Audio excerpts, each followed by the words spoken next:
So yeah, that's us talking about Liverpool. What I want to talk about next is Tottenham without Harry Kane going on to win again. I think it's third in a row. 2-0. Hong Sung-min and Eric Dyer beating Burnley. What do you make about them winning games without Harry Kane? I think we're saying second and putting pressure on Chelsea. Well, Banjo has a lot to chat about, so I've got a lot to chat about when it comes to this. Now, first of all, yeah, I didn't think it was possible.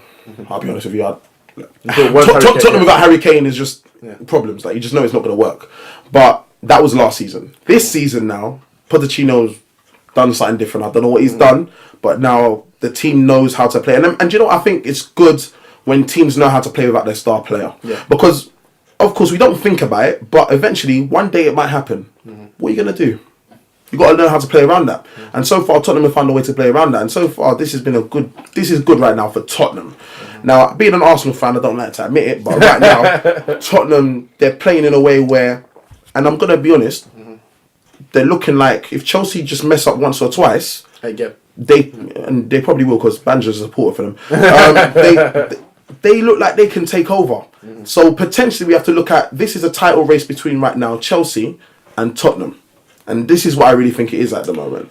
And this is just me speaking on seeing the performances of Tottenham, but also the performances of Chelsea. Conte's done a great job with them. Of course. And I don't really know. It's tight right now because I know that there's been a lot of defensive worries regarding Chelsea at the moment. But right now, attacking wise, like the game they lost recently to Crystal Palace? We'll talk about that. That was upsetting for them. I didn't even watch the game because I thought, well, Chelsea've got this in the bag. But to know that two inconsistent players, Benteke and Zaha, right, who basically just, they're known to just not perform. But all of a sudden, this one game, they pull it out the bag. But I just want to say, with Chelsea and Tottenham, I think it's really their race at the moment. Tottenham, they're doing really well without Harry Kane. I want to see how long this lasts because this only shows how stronger they're becoming as a team. Of course. So that's what I really got to say on it. Well, I was one of those that predicted they struggle without Harry Kane, but that was before I looked at the fixture list. I wasn't. And are you saying that you're wrong? Wow, can I speak, guys? Yeah. So that's why I realized they're playing Burnley. Look at this. Yeah, Burnley beat Liverpool.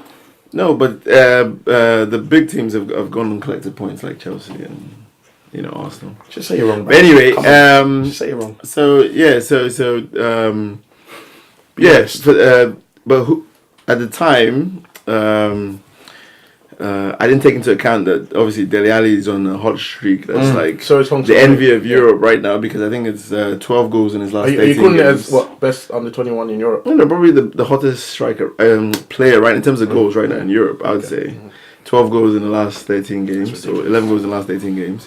So obviously he's on fire. He didn't even score, but Hong Sung-min scored. who's been proven to be a very able deputy. No, he has been. Yeah, he scores goals from right, left, or whether he's playing up front. I mean, I watched the game and they did struggle. Yeah. They weren't really sharp in that game, and then it was like a 65th minute was a second goal. And it was a mistake in the corner that allowed them to score. That really, and Burnley are usually a good defensive team, so that was definitely a good result by Spurs.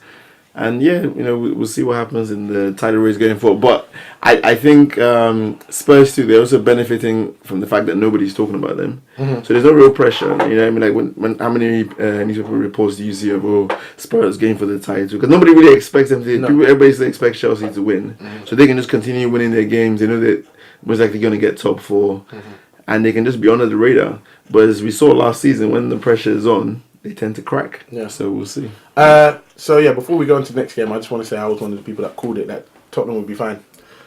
Man still hasn't said I was wrong. I'm still waiting.